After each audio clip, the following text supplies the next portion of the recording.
ibadah kita pada pagi hari ini. Mari adik-adik semua kita bangkit berdiri yuk. Kita mau siapkan hati kita mau menyembah Tuhan pada pagi hari ini. Kita mau angkat pujian, tiada yang seperti Engkau Tuhan, karena Engkau Allah yang begitu mengasihi kami.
Memuliakan nama Engkau ya Tuhan. Terima kasih Tuhan Yesus, kami mau siapkan ibadah kami pada hari ini. Di dalam nama Yesus kami sudah berdoa dan mengucap syukur. Haleluya. Amin. Shalom adik-adik semua. Shalom. Udah siap belum memuji Tuhan pada pagi hari ini? Yang udah siap katakan yes. Yes. Yo coba Cica tes dulu nih kabarnya pada pagi hari ini. Apa kabarnya adik-adik? Dahsyat, luar biasa. Yes, yes, yes. Bagus, bagus, bagus. Asik, asik, asik. Ye, beri kemuliaan buat nama Tuhan. Ya adik-adik, kita mau memuji memuliakan nama Tuhan. Kita mau menari buat Tuhan. Kita mau katakan bila roh Allah ada di dalamku.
Adik-adik, selanjutnya kita mau belajar lagu baru yuk. Kalau adik-adik tahu di sekeliling kita banyak banget iblis yang berusaha menggoda kehidupan kita, menggoda kehidupan adik-adik untuk tidak melakukan kebenaran firman Tuhan. Oleh karena itu adik-adik kita mau lawan iblis itu dengan dalam nama Tuhan Yesus. Yuk adik-adik kita mau belajar lagu ini, ikutin gerakan Cici Eca dan kakak-kakak sekolah minggu yang ada, dan ikutin liriknya yang ada di LCD. Oke, kita mau katakan kalau iblis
Sekarang tiba saatnya kita mau mendengarkan sebagian dari firman Tuhan. Mari adik-adik siapkan hatimu yang terbaik, tanah hatimu yang paling baik di hadapan Tuhan untuk diisi kebenaran firman Tuhan pada pagi hari ini.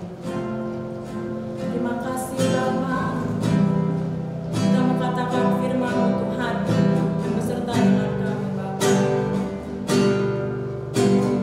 Firman-Mu berkata Kau besertaku, maka kuat roh dan jiwa,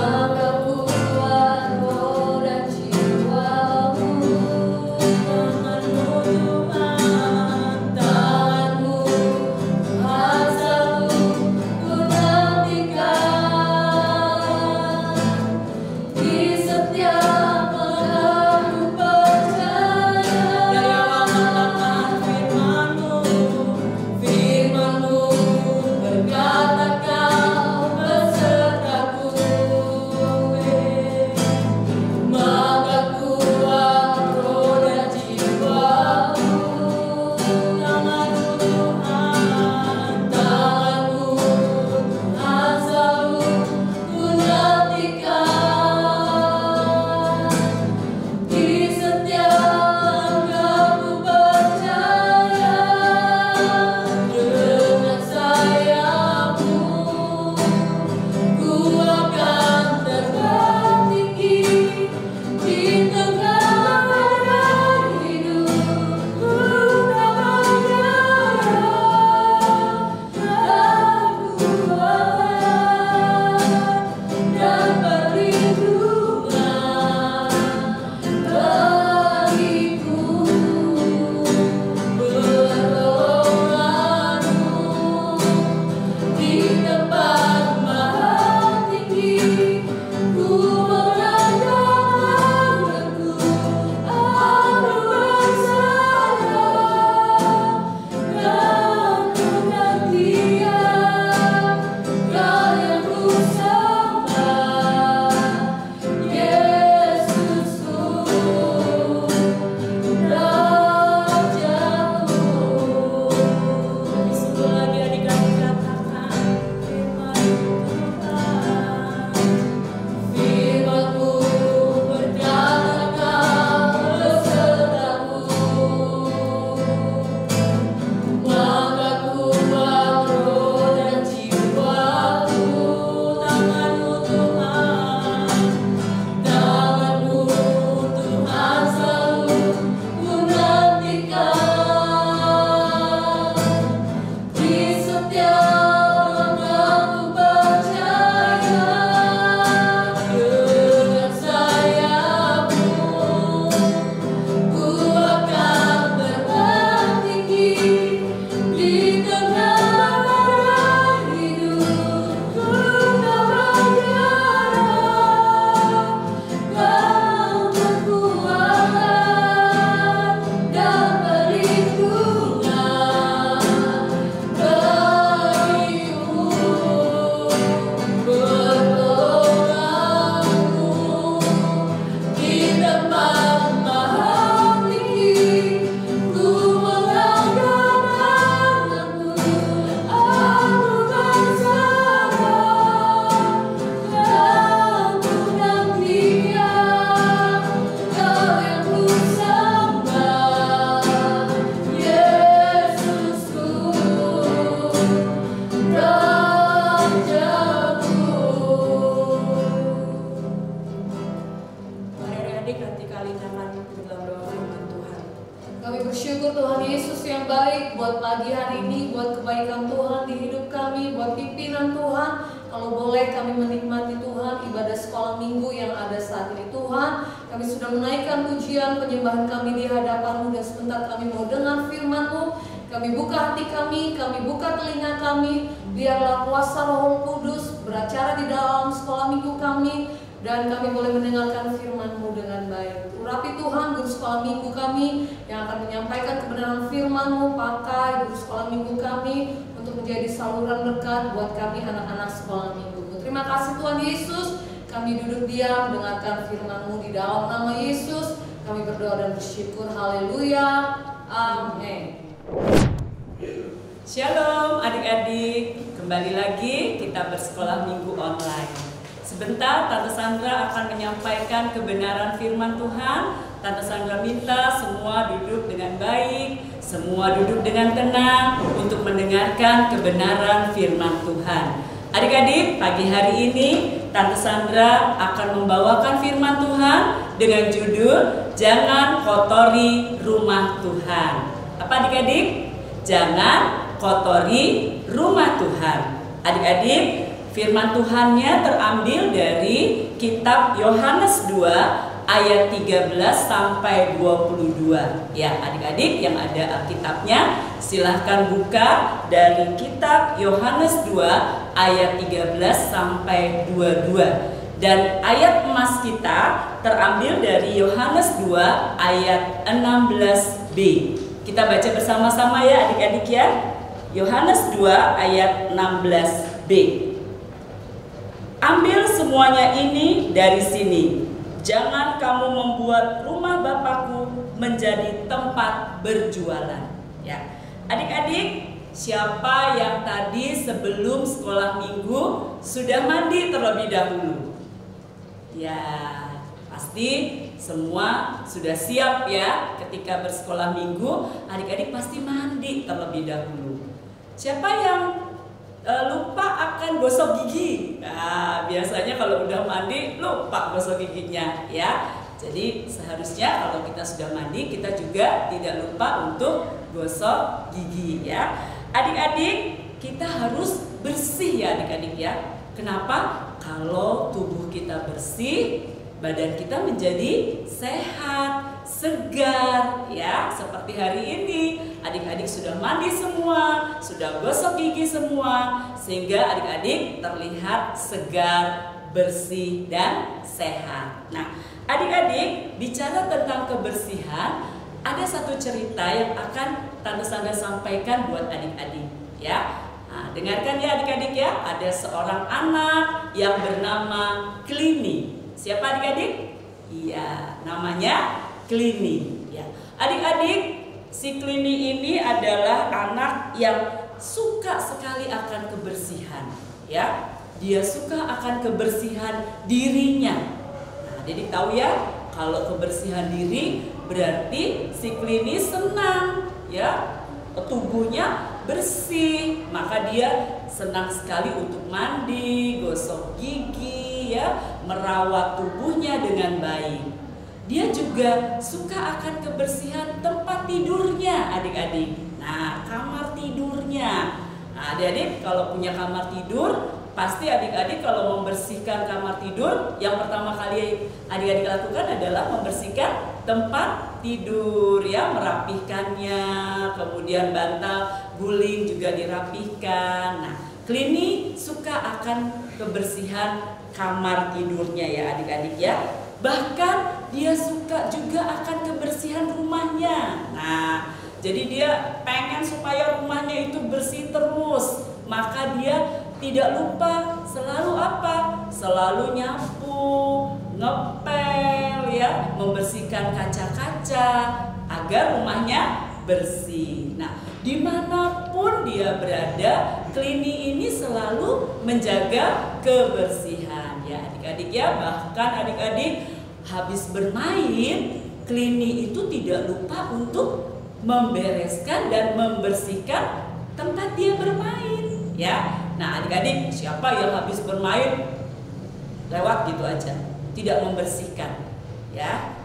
Tante Sandra harap ketika adik-adik bermain seperti Clini ya, membersihkan kembali, merapihkan kembali, sehingga ruangan kita menjadi bersih dan indah ya adik-adik ya. Nah adik-adik, Clini juga adalah anak yang rajin adik-adik ya. Rajin waktu dia ada di ibadah sekolah minggu ya. Kita tahu dulu waktu offline ya, waktu belum online, kita kan ada aktivitas ya adik-adik ya. Nah, aktivitasnya kan kadang kita memakai kertas, memakai plastik gitu ya, memakai benda-benda. Nah, biasanya setelah aktivitas apa yang dilakukan adik-adik? Diam aja kan? Yang membersihkan siapa? Kadang guru ya. Padahal harusnya ketika kita beribadah sekolah minggu ada aktivitas. Nah, aktivitasnya sudah selesai, kita membersihkan kembali kertas-kertas, plastik atau benda-benda yang dipakai waktu aktivitas itu dan dibuang ke tempat sampah ya. Nah, Klini lakukan itu adik-adik ya. Bahkan adik-adik ia juga berusaha untuk menjaga kebersihan hatinya adik-adik, kebersihan pikirannya. Seperti apa sih dia menjaga kebersihan hati dan pikiran waktu beribadah? Adik-adik, Klini ini kalau ibadah sekolah minggu, ketika ada pujian, dia sungguh-sungguh adik-adik memuji Tuhan. Dia sungguh-sungguh menaikkan pujian itu. Ketika mendengarkan firman Tuhan, dia tidak ngobrol adik-adik, ya. Dia tidak ngobrol dengan teman kanan, teman kiri, tidak. Tapi dia sungguh-sungguh mendengarkan firman Tuhan yang disampaikan oleh guru sekolah minggunya. Bahkan adik-adik, ketika memberikan persembahan, dia nggak lempar gitu adik-adik ya. Persembahan itu dia lipat baik-baik dan dia berikan dan masukkan ke dalam kotak persembahan. Artinya Klini menjaga kebersihan dari hati dan pikirannya. Nah, adik-adik, apakah adik-adik setuju dengan sikap Klini seperti ini? Ya. Klini adalah contoh anak yang baik, anak yang selalu menjaga kebersihan. Nah, adik-adik, Tuhan Yesus juga senang akan kebersihan, ya. Di perikop kita Yohanes 2 ayat 13 sampai 22 itu berbicara tentang bagaimana Tuhan Yesus membersihkan bait Allah, ya adik-adik ya. Mengapa demikian? Karena bait Allah itu seperti gereja adik-adik. Nah, kalau gereja itu tempat apa adik-adik? Pastinya adalah tempat kita untuk memuji Tuhan, tempat kita untuk mendengarkan firman Tuhan, tempat kita untuk berdoa, ya, tempat kita bertemu dengan jemaat-jemaat yang ada di dalam Tuhan. Nah, adik-adik, apa yang terjadi di bait Allah itu? Ternyata adik-adik, bait Allah itu menjadi kotor adik-adik. Mengapa ya jadi kotor? Ternyata di situ banyak terjadi jual beli. Nah, siapa yang pernah ke pasar? Nah, ada ya, adik-adik pasti pernah ke pasar ya. Kalau di pasar itu pasti terjadi jual beli ya. Nah, demikian juga di bait Allah adik-adik. Terjadi jual beli ya, jual beli lembu, jual beli domba, jual beli burung merpati, ya, banyak pedagang-pedagang yang menjajakan dagangannya sehingga jadi kotor ya adik-adik ya. Bukan hanya kotor adik-adik ya, jadi rame ya, jadi rame, berisik ya, seperti di pasar lah adik-adik ya. Di pasar kan berisik banget ya adik-adik ya. Nah, ini juga demikian adik-adik ya. Suara lembu gitu ya, suara burung merpati, suara domba, suara orang-orang yang bertransaksi, ya, penukar-penukar uang ada juga di situ adik-adik ya, sehingga bait Allah itu menjadi kotor sekali dan berisik. Padahal kita tahu kalau di bait Allah harus tenang ya adik-adik ya, karena di bait Allah adalah tempat kita untuk berdoa. Nah adik-adik, kalau adik-adik berdoa kemudian di sekelilingnya ribut, kira-kira adik-adik bisa berdoa nggak dengan baik? Pasti enggak ya, terganggu ya dengan suara-suara yang bising ya. Nah demikian juga keadaan waktu itu di bait Allah, sudah kotor, berisik ya, suaranya kencang sekali. Itu yang membuat akhirnya Tuhan Yesus marah adik-adik ya. Nah Tuhan Yesus marah itu bukan marah karena dosa ya, bukan ya, dia tidak berbuat dosa. Tuhan Yesus marah karena ingin kembali memfungsikan bait Allah itu sebagai tempat untuk beribadah. Makanya Tuhan Yesus menjungkir balikan meja-meja penjualan itu. Tuhan Yesus bahkan mengusir ya para pedagang itu untuk pindah tempat, jangan berada di bait Allah. Nah, Sehingga adik-adik, bait Allah kembali menjadi bersih. Bait Allah kembali menjadi tenang. Nah, suasana yang demikian inilah yang diperlukan untuk kita beribadah. Nah, adik-adik, kalau Tuhan Yesus senang akan kebersihan, maka kita anak-anaknya juga harus ikut teladan dari Tuhan Yesus. Seperti apa adik-adik? Kita bersih diri kita, ya. Bersih diri itu artinya jangan lupa setiap hari kita harus mandi, ya. Di pagi hari, di sore hari kita harus mandi, membersihkan tubuh kita, ya. Kita juga harus bersih tutur kata, ya. Apa artinya bersih tutur kata adik-adik? Mulut kita pakai untuk ucapan-ucapan yang baik, ya. Tante Sandra sering dengar banyak sekali anak-anak Tuhan yang tutur katanya kurang baik, ya, berkata kotor, berkata jorok. Nah, adik-adik jangan lakukan itu. Tuhan Yesus senang bahwa kita harus bersih tutur kata, bersih dalam hati kita, ya. Hati kita harus bersih, tidak boleh ada kemarahan, tidak boleh ada akar pahit. Tetapi hati kita adalah hati yang mengampuni, ya. Mungkin adik-adik punya teman yang menjengkelkan gitu ya, adik-adik jadi kesel, pengennya marah. Jangan ya adik-adik ya, kita harus bersih hati, ya. Jadi kita punya hati untuk mengampuni. Dan yang terakhir, bersih pikiran. Nah, otak kita adik-adik harus bersih, ya. Artinya apa? Jangan punya pikiran yang kotor, jangan punya pikiran yang jelek, tapi baiklah kita memiliki pikiran yang baik. Ketika mendengarkan firman Tuhan, itu masuk ke dalam otak kita. Kita pikirkan hal-hal yang baik, hal-hal yang menyenangkan hati Tuhan. Bahkan kalau ada guru sekolah minggu yang memberikan ayat hafalan, kita hafalkan dengan otak kita, dengan pikiran kita, sehingga kita bisa menyampaikan ayat hafalan itu dengan baik, ya adik-adik ya. Nah, di sini Tante Sandra mau tekankan bahwa Tuhan Yesus senang akan kebersihan. Kita pun sebagai umatnya juga harus menjaga kebersihan. Seperti tadi yang Tante Sandra bilang, kebersihan diri, kebersihan tutur kata, kebersihan hati, dan kebersihan pikiran. Karena apa adik-adik? Bersih itu baik, bersih itu indah. Oleh sebab itu, mulai saat ini kita mau terapkan adik-adik di rumah kita masing-masing untuk menjaga kebersihan. Haleluya, puji Tuhan. Sampai di sini firman Tuhan Tante Sandra sampaikan. Kita akan berdoa. Mari adik-adik lipat tangannya, tutup matanya, kita satu di dalam doa. Terima kasih Tuhan Yesus, terima kasih Bapa yang baik, terima kasih buat kebenaran firman-Mu Tuhan. Kami boleh belajar Tuhan untuk kami melakukan kebersihan Tuhan, baik itu hati, pikiran kami, tutur kata kami Tuhan. Tuhan, Engkau Tuhan yang menjamah hidup kami Bapa, menjamah hidup adik-adik kami Tuhan.